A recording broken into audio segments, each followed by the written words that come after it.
All right, you beautiful humans, I know it has been a minute around here, but hey, we are about to jump into our first PC build together, and I'm really fortunate to be able to document this process with my son, Flynn. And I also want to give a special shout out and a thanks to his friend Aiden for helping out so that I could really focus more on the filming side of things. This is actually going to be my son's setup because he's been doing a lot of odd jobs and using his birthday money to fund this endeavor. And a little bit of advice I can give you, the biggest financial incentive really, is that the longer you can live with your parents, you too can build a gaming rig like this.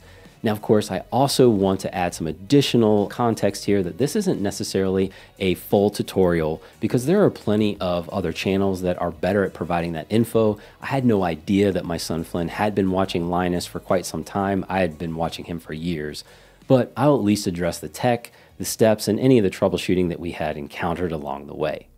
Now, we are working on carpet here, so we did want to avoid any static or surges, especially in this setup, so we did have to get a little creative with staying grounded. So, breaking out the power supply, which is a 750 watt unit from NZXT, and here's the thing, side note, I have to say that this thing is packaged very well for a power supply. But once we removed it, we were able to use the anti-static straps to help stay grounded, and really, if only this type of grounding worked for all kids. Once we get ourselves grounded, the focus here is on the motherboard and doing as much as we possibly can while it's outside of the case, because regardless of how big that case is, once you have to start working inside of it, you'll quickly realize how little room you may have to work with. And although I have a mat on the surface, it's also been recommended by several veteran PC builders out there that using this motherboard box to work on will be just fine in a pinch for this Micro ATX B550M motherboard from ASUS.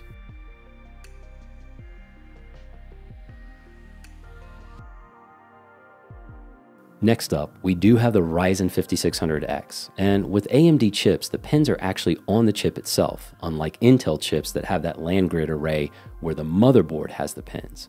But regardless, when you're looking to place these on the board, there is an arrow on the chip as well as the socket on the board to line up.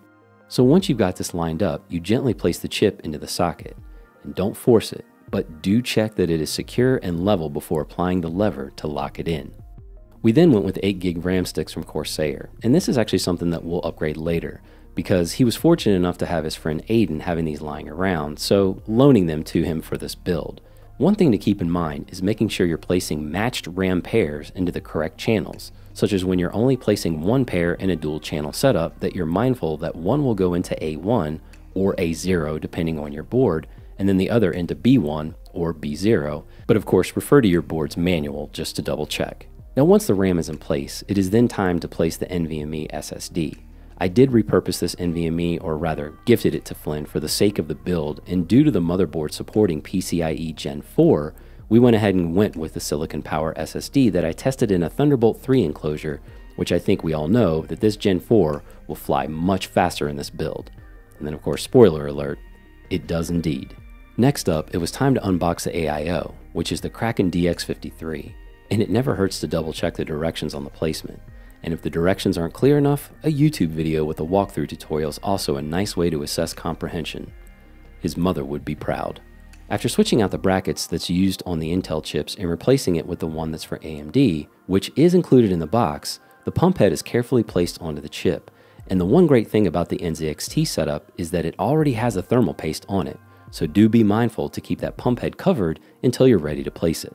Now, of course, once the majority of the work has been completed on the board, it's time to dig into the case. In this particular setup, we decided to go with the Dark Flash DLM22. And according to Flynn, placing the I/O shield is one of the more challenging steps of this build.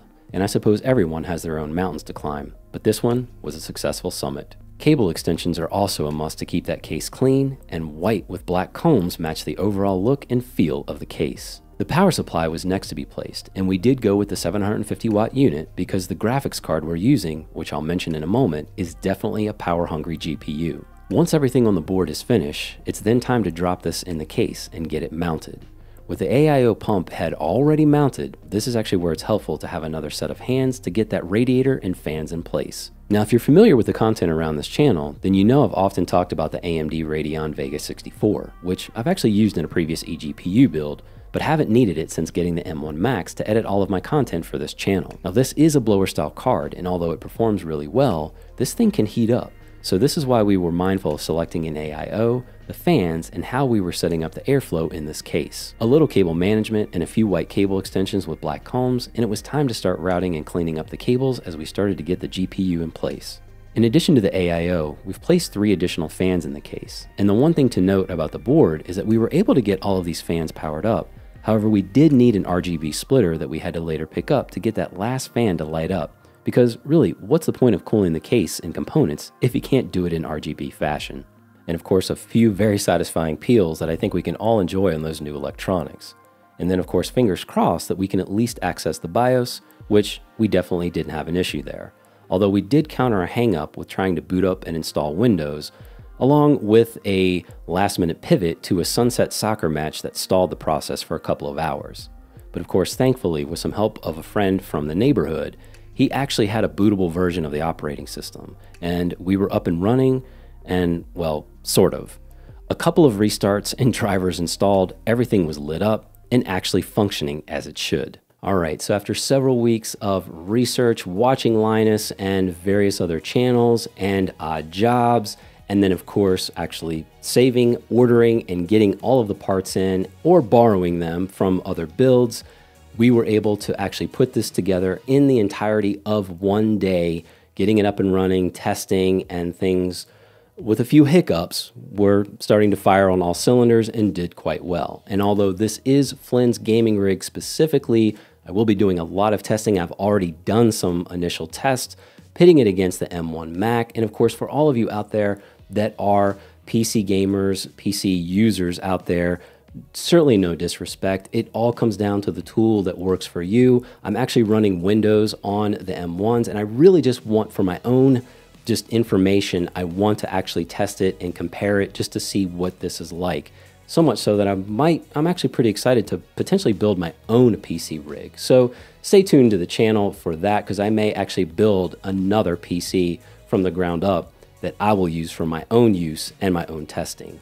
But that being said, I will list everything below. Of course, your mileage may vary because the market is quite silly right now when it comes to all of these parts.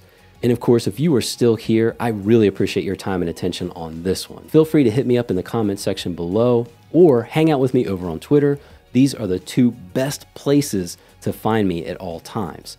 And of course, you go out there and do those things that matter. Keep rocking those faces. Go out there and be a good human.